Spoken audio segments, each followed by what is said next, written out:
Always a pleasure to have you on our lunchtime news. My name is Patricia Lukumampango, and straight away let's delve into the bulletin.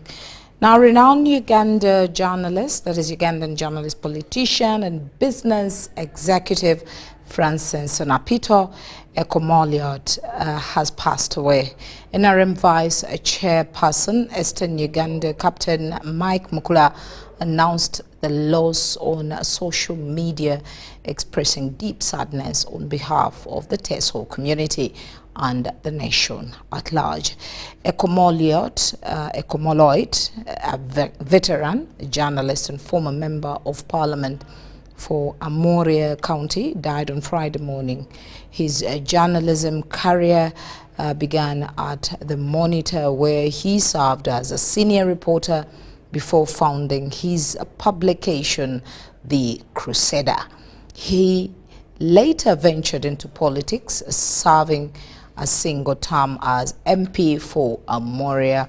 Following his parliamentary career, he was appointed Presidential Press Secretary, a position he held until he was succeeded by the late Tamale Mirundi.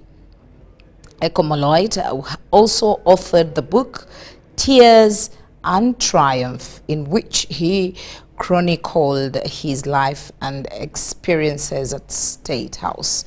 In the corporate sector, he became the Director for Corporate Affairs at Nile Breweries. Upon his retirement, he was appointed Board Chairman, a position he held until his sudden passing.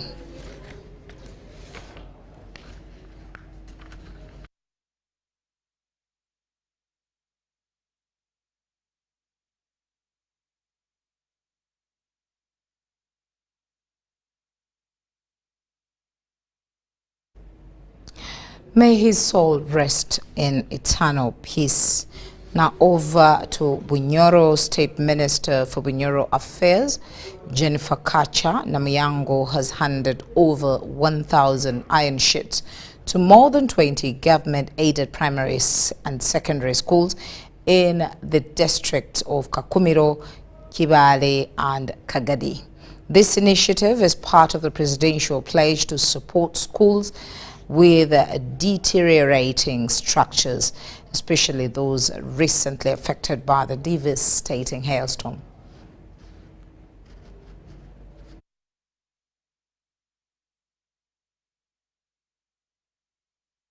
During the handover at the respective district headquarters, Minister Namiyango emphasized the importance of utilizing the iron sheets effectively and cautioned against corruption. She also raised concerns about the environmental degradation in Bunyoro, including the destruction of forests and wetlands, which has led to water shortages, loss of wildlife habitats, and food insecurity. We gave out 420, and here in Kagadi we have given 506 iron sheets. These are mainly intended for schools and churches. So we have been able to successfully hand over the iron sheets, and we want to encourage the people who have received them to put them to good use. After a few months, we are going back to monitor. We shall come back and monitor. Those who have not used them, we shall have to withdraw and give to those that are in need, because the demand is very, very high. Farming. Let's go for poultry, for eggs, fruits, fish farming instead of spoiling the wetlands. I'm told many people have gone to wetlands now after destroying the forest reserves. That is unacceptable, because we are fighting with the environment and the environment is going to fight back. That's why we are having disasters within this region. Namiyango urged local leaders and residents to support the government's reforestation efforts and other programs aimed at improving household incomes. The Kakumiro RDC retired Major David Matovu and Kibale LOC5 Chairman Godfrey Muwonge expressed gratitude to the President and the Office of Bunyoro Affairs for the donation, calling for proper utilization of the iron sheets. For the Honorable State Minister for Bunyoro Affairs, she carried a very big luggage for us containing 444 iron sheets for 2 secondary schools. Narweyo Secondary School, Narweyo Town Council, 290. Then Kingsway in Gayaza, 154. This is going to go a long way supporting us, more structures, more space, and also to prepare for the Bunyoro University. The head teachers as beneficiaries appreciated the relief, especially after the severe weather damage, and promised to make good use of the donated materials. Appreciating our minister and the government of Uganda for the support they have given us of 154 iron sheets. So we are going to construct some 2 classrooms and a library that is going to help us to solve the challenge we have been having. Schools that have benefited include Nalweyo SS, Kingsway SS, Buyanja SS, Chitovu Primary School, Nyamondo Primary School, Ngara Primary School, and Kikada, among others.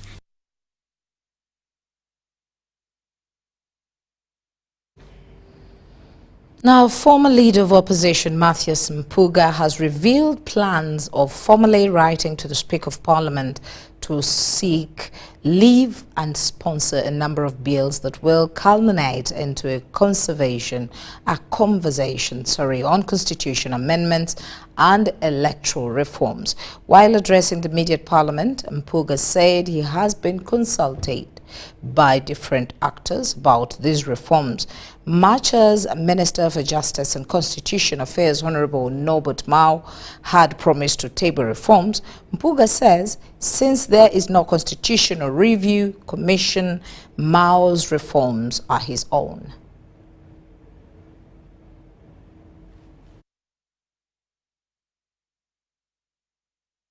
Major areas of interest from me in the Constitution. Remember, the Constitution in Article 260, 261, and 262 can be variously amended. So if Parliament allows me, I intend to propose to amend the Constitution with 3 bills. The first bill will be under Article 260. Article 260 talks about the articles that can be amended with the Parliament and a referendum. The second will be under Article 261, the second bill, those areas that can be amended by Parliament and local governments, district local governments. Then the third bill will be about those areas that can be amended by Parliament alone. Again, we tinkered with the Constitution and removed another pillar, which was the age limit. So for me, we need to restore term limits and even entrench them. Not just restore, but entrench them. Because the article that had them was fair weather, Article 105. Now we need to restore them and then even entrench them. The second area I'm looking at in amending the Constitution that will cause amendment to the Presidential Elections Act, the Parliamentary Elections Act, the Electoral Commissions Act, will be in the area. I'm introducing an idea to have a second tier of Parliament, the upper house. And the upper house will be chaired by a deputy president, who in my proposal will be on the ballot with the president. We must have a constitutional provision for a deputy president elected on the same day with the president. And I'm proposing the president and the deputy should not come from the same region. Proposing that instead of having county MPs, we shall have a directly elected member of Parliament for each district. Can be a man or a woman, it doesn't matter. So currently you'll have only 146 directly elected members of Parliament. Okay? Then we shall retain the women members of Parliament. So then you'll have 146 plus 1, 46, plus 10 from the cities. But also I'm proposing that the women members of parliament should be elected by proportional representation. First, proportional representation, where for every party that has gotten a vote and in parliament, they will have a chance to have a woman MP in parliament. If you are NUP and you get 50% of the national vote, you should have 50% of the women in parliament.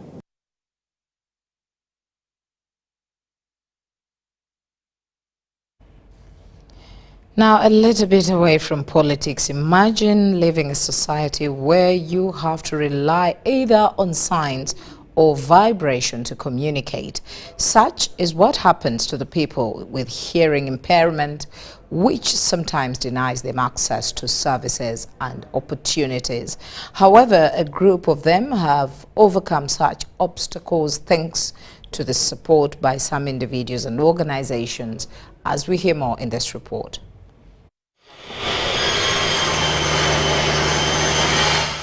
This is the welcoming nature of smile displayed by James Okurut when well-wishers pay him a visit.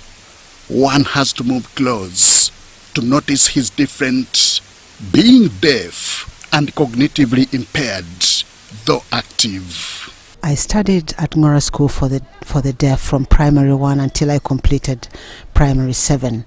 And then I went to Mbale School for the deaf and joined the vocational training program there. Not even the inability to speak or even hear could stop him from going after his goals. He pursued carpentry as opposed to welding and metal fabrication. I stopped the course in metal fabrication and joined carpentry, and I felt that was the course for me. I felt so happy and I could do everything. Before, with metal fabrication, I was so afraid about my vision. Early this year, he secured a job with V Interiors, a furniture mat producing workshop in Wakiso district. He has no regrets living his dream. His passion is witnessed by his employers and fellow employees. Right here where I am, I didn't know about this place and I didn't know what it was all about. I thought maybe it is a prison. They've brought me to a prison, but then I realized it is a factory. It's a carpentry workshop. We did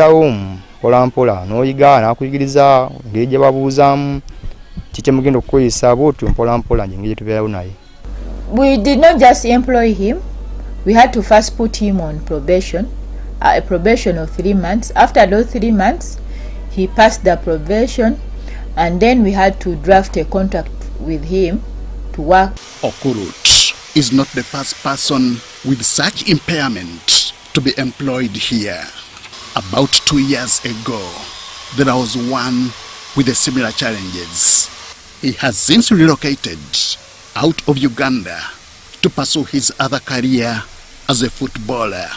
If we see any person with disabilities, for us it is a value to us, I can say. This idea pushed Ismail Mutumba into pursuing information and communication technology. The 27-year-old IT expert is a diploma graduate from Michelangelo College of Creative Arts. Like his colleague, living with hearing impairment has not been easy. When my parents took us to Butambala School for the Deaf, they had no money to pay for our school fees. So instead they used to sell cassava and food crops to raise our funds for school fees. Hailing from Gomba district in central Uganda, Mutumba is one of the 9 children of his parents. 4 have hearing impairment, 2 girls and 2 boys, including himself. And it is the same I would plead for parents who have deaf children. Please never give up on your deaf children. Don't hide your deaf children.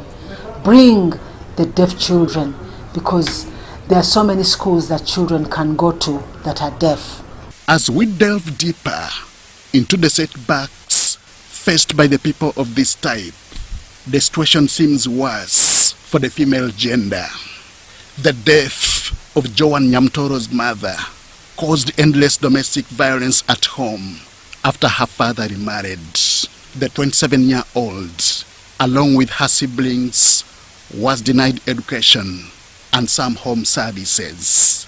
In the desert of unclear path came an oasis of hope. A couple on a spiritual mission took her on.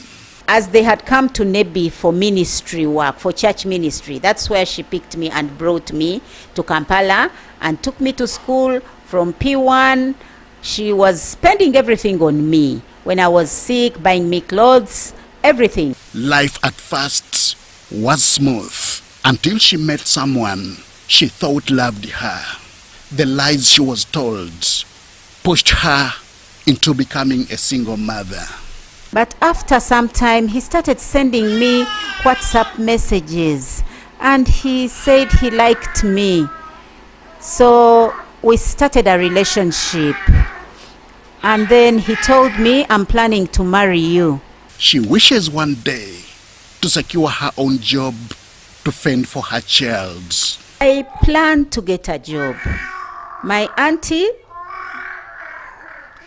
has always asked me that you must work, you must get a job. But we have to wait for the baby to grow at least so that I can look for a job. These are the life challenges that DeafLink Uganda, in partnership with other agencies, are seeking to address. Nancy Katumba Mwangala is the director at Initiative for Deaf Adolescents. We support them from an early age, like 9, 10, up to like 25. They need to acquire information. They need to understand their bodies as they grow up. They need to understand relationships. They need to acquire an education. We sometimes work with their families to encourage the families not to discriminate them. The success of such interventions will take parental involvement from day one. I encourage parents out there. Deaf children are the same as other children. The World Federation of the Deaf designated the last week of September as the International Deaf Awareness Week. This also aligns with the International Day for Sign Languages. Henry Okrut, UBC.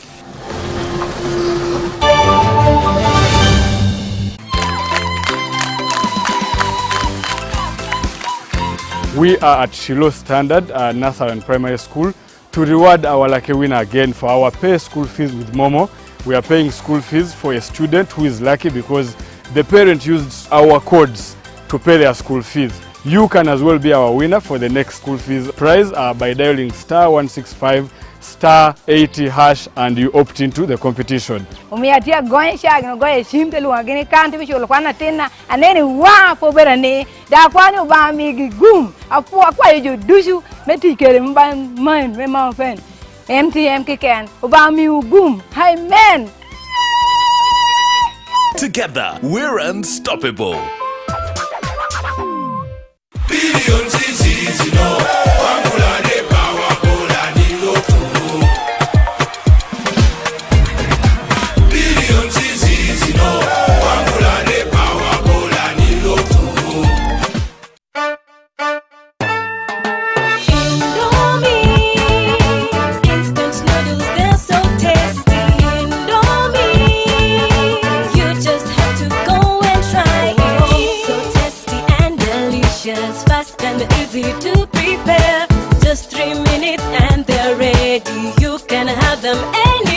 Indomie Instant Noodles is available in 3 flavors of chicken, beef, and vegetable. Buy your Indomie Instant Noodles in supermarkets and dukas near you anywhere across Uganda. Indomie Instant Noodles, Uganda's best loved noodles.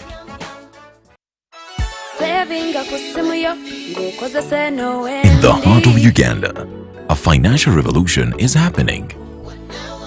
We were once left out, saving the old-fashioned way. With an unexpected saving spot, keeping it too close for comfort. But now, we found a better way to save and manage money. Download the Wendy app from Google Play or App Store or dial *229#. With Wendy, your money is safe and you can earn interest daily. Visit your Google Play or App Store or dial *229# to register. Wendy Wanawoli. You used to tell me that I don't make you happy. All that time you would be complaining. I'll call you every day, yeah yo, baby dondolo. You can now get all the Chibuzi out with MTN voice bundles. Call all networks, Kubei Dondoro. Buy a 25-minute voice bundle for only 1,000 or buy any daily voice bundle of your choice. Dial *100*21# and select daily or use the My MTN app. When we talk together, we are unstoppable.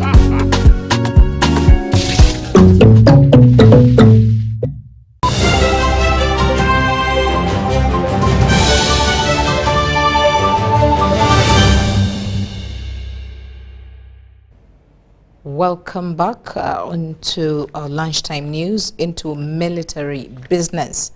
Major General Sabiti Mzee, General Manager of Bunyoro Industries Limited, which is the commercial arm of the Ministry of Defense and Veteran Affairs, UPDF, has advised members of the East African Chief Executive Officers of the military industry to utilize available resources in order to exploit the essential resources that will lead in defense sovereign rather than over-depending from raw materials from far.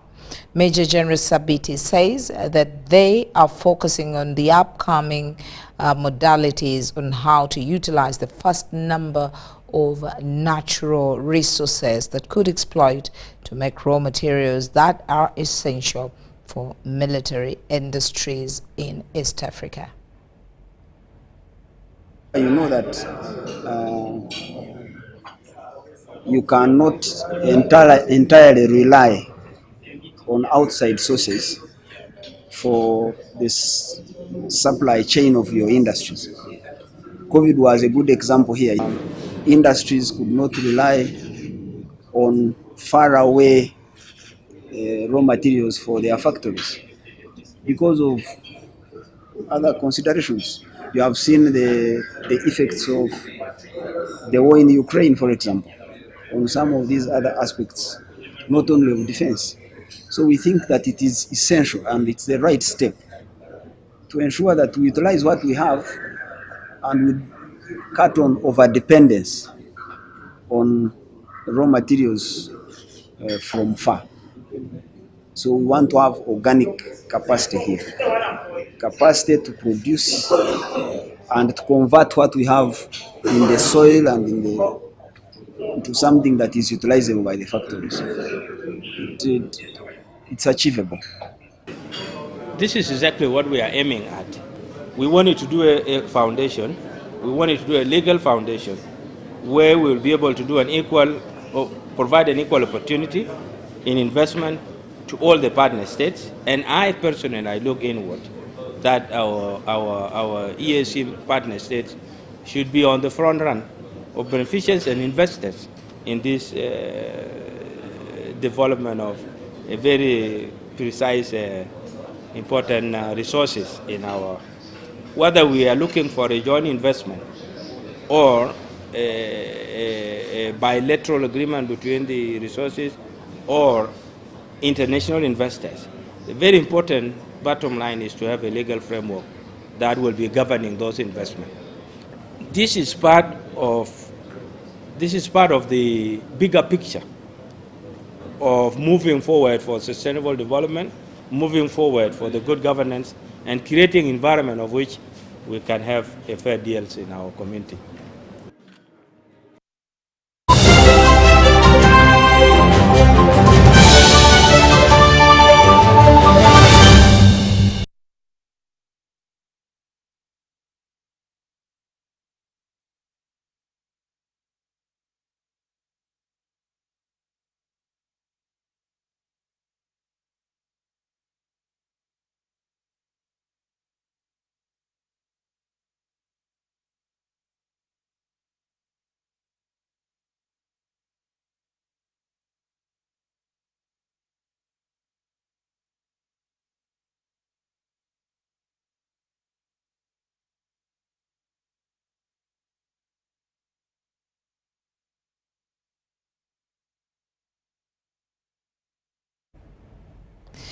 Into the world of sports, 5 new sports complexes worth over 10 billion shillings supported by World Bank through the USMED program have now been handed over to the government.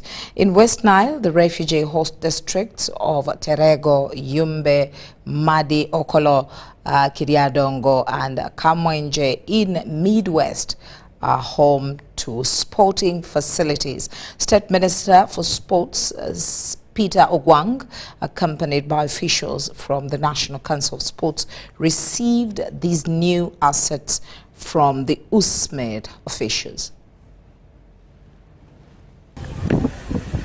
In 2019, World Bank awarded USMED $150 million for its project to improve social services, economic possibilities and environmental management for refugees and host communities. Each district of the refugee hosting districts of Terego, Yumbe, Madiokolo, Chiriandongo and Kamwenge has a football pitch, netball, basketball and volleyball courts, as well as a jogging track. I want to call upon the people of this area really to learn to use these facilities for better use. Particularly now you see these facilities. I'm very happy the way it has been designed. It is well fenced. Here first of all, it cannot have access to any other person to use it. But that should not stop people from coming to use the facility. According to Chiriandongo District Chief Administrative Officer, the investment in sports facilities funded by World Bank's Refugee Window component will increase community inclusion. The government of the Republic of Uganda through USMED put 1.8 billion Uganda shillings. Initially it was 1.2, but it didn't include other scopes of works like retention wall and the perimeter or the price variation became too much. So in total we ended up spending above the initial budget of 1.2. It went to 1.8 billion shillings. The sporting facilities are expected to allow both citizens and foreigners in the refugee settlements to develop their athletic ability while also expanding the pool of potential. To look into how we can best use these facilities to grow talent in this country. We are impressed that this kind of investment was made, but also we have managed to point out some of the key things that needs to be rectified to ensure that it meets the minimum standards that we demand of it as National Council of Sports. These facilities are part of a network of 11 districts in Uganda that serve refugees. The USMED program also developed other infrastructure such as community roads, resource centers and playgrounds. And we believe that these projects are, as you have seen, well constructed. We believe that they will be utilized by the communities in promoting peaceful existence, promoting sports activities and the sports agenda of the country.